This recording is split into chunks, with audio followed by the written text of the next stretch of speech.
Every day, millions of people cross paths in buses, offices, markets, or sidewalks, without realizing that a single gesture, even the smallest one, could rewrite someone's story.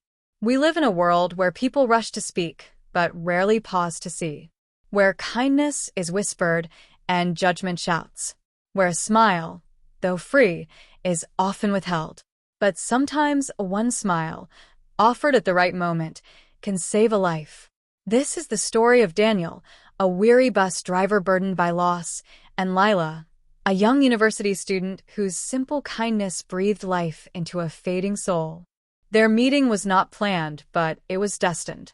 And through their connection, we'll rediscover a truth long forgotten, that the smallest light still shines in the darkest night.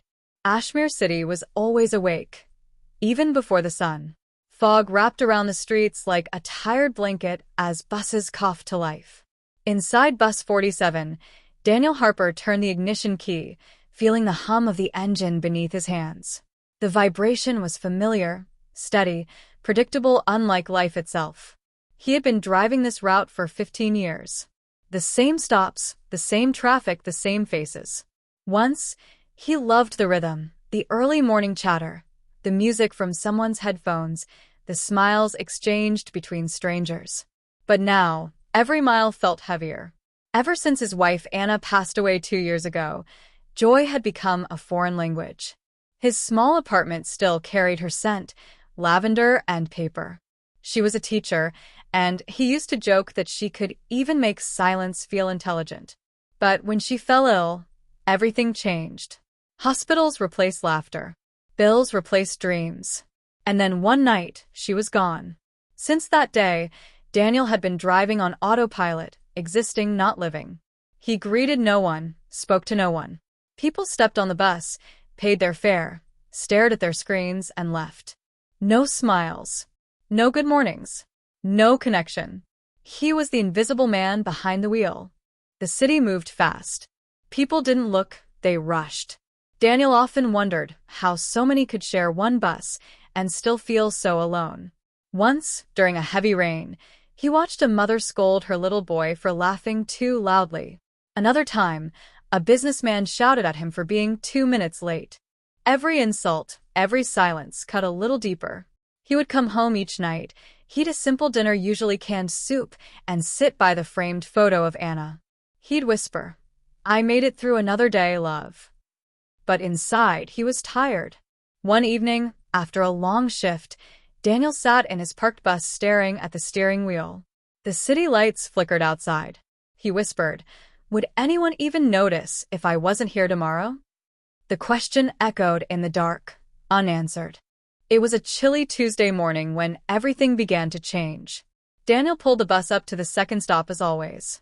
Passengers stepped in, faces blank, eyes elsewhere. Then came Lila Morgan, a 21-year-old university student, hair tied loosely, raindrops still clinging to her backpack. As she reached the door, she looked up and smiled. Not politely, not out of habit. It was a warm, genuine smile that reached her eyes. "Good morning, sir," she said softly. Daniel froze. He hadn't heard those words in months. "Good morning," he managed, voice almost cracking. She nodded, paid her fare, and sat near the window. For the rest of the route, Daniel caught himself glancing at her reflection in the mirror. Who was this girl? Why had her simple greeting felt like sunlight breaking through a storm? The next morning, she was there again. Same smile, same warmth. And for the first time in a very long time, Daniel found himself waiting for that moment. The days began to feel different, softer somehow. Daniel noticed that he no longer dreaded his early shifts. He started cleaning his bus a little better, even humming faint tunes as he waited at stops. All because of a smile. One drizzly morning, Lila boarded the bus holding 2 steaming cups. She hesitated near the front, then handed one to him. "I got you coffee," she said. "You always look like you could use some warmth." Daniel blinked in disbelief. "No one's ever done that before," he murmured. "Well," she said, smiling again, "there's a first time for everything." He accepted the cup carefully, hands trembling slightly. As he took a sip, He felt something he hadn't felt in years, cared for. "You remind me of my students," Daniel said suddenly. "Students?" Lila asked, curious. He nodded. "I used to teach creative writing at night school before I started driving full-time." "What happened?" Daniel's gaze fell to the steering wheel. "Life," he whispered. "It just happened." Lila didn't press further.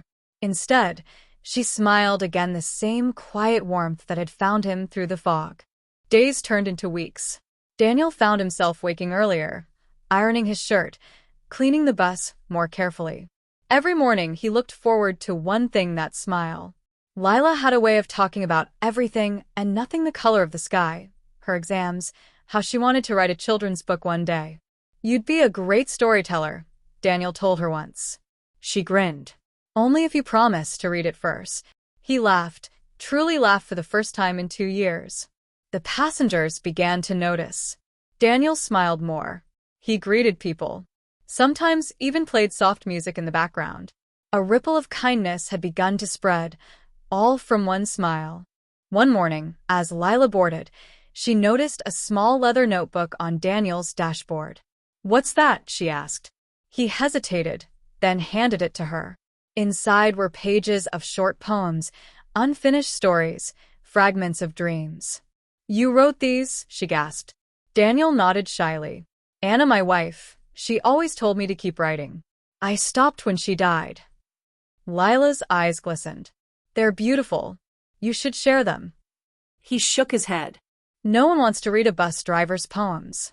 But Lila smiled, the same smile that had first reached him through the fog. "Then they're missing out." That evening, Lila borrowed the notebook with Daniel's permission. She typed a few of his poems and, without telling him, submitted them to a local writing magazine. 2 weeks later, Daniel arrived at work to find a letter waiting in the bus depot mailbox. It was from Ashmere Literary Journal. "Dear Mr. Harper, we are honored to inform you that your poem, The Road Home, has been selected for publication." He froze. His heart pounded. Tears blurred his vision. When Lila boarded that morning, he held up the letter with shaking hands. "Did you?" he asked. She smiled. "I thought the world needed your words." He sat there for a long moment, eyes full. Then whispered, "You brought me back to life." The story of the bus driver poet spread quickly. Local newspapers featured him. Schools invited him to read. People who once ignored him now smiled, greeted him, thanked him. But Daniel always pointed to Lila and said, "It all started with her smile." Lila laughed every time. "You did the hard part. I just smiled." He would reply gently, "Sometimes that's all it takes." One stormy evening, Daniel noticed Lila hadn't boarded for 3 days. Concerned, he asked around and discovered she'd been in a serious car accident on her way home from campus. He rushed to the hospital. When he saw her pale, weak, but alive, he gripped her hand and whispered, "You'll be okay. You have to be." Lila smiled faintly. "Looks like it's your turn to bring the smile, Mr. Harper." He sat by her every evening, reading his poems aloud, the same ones she had once encouraged him to share. Weeks later, she recovered fully. When she returned to the bus, passengers clapped. Daniel's eyes filled with quiet gratitude. Years later, Daniel published a poetry collection titled The Smile That Saved Me. It became a bestseller across the country.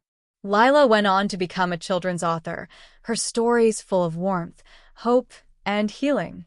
At the launch of his book, Daniel said, "I once thought my life had ended, but one person saw me when the world didn't." She smiled, and that single act changed everything. If you ever wonder whether kindness matters, it does. It saves lives, including mine. Lila wiped tears as the crowd applauded. Dear listener, Daniel's story is not just his, it's ours. Maybe you pass someone every day, a stranger, a colleague, a quiet neighbor, and think your small kindness won't matter. But remember, a single smile can awaken a soul. A gentle word can stop someone from giving up. A small gesture can shift the course of a life. Never underestimate the power you hold in your everyday moments. Because when the noise fades and the lights dim, it's not fame, wealth, or titles that remain. It's the kindness you gave, the lives you touched, and the smiles you shared. So today, smile at someone. Not out of habit, but from the heart. You never know whose world you might light up. For more inspirational, motivational, and educative stories, kindly subscribe to this channel.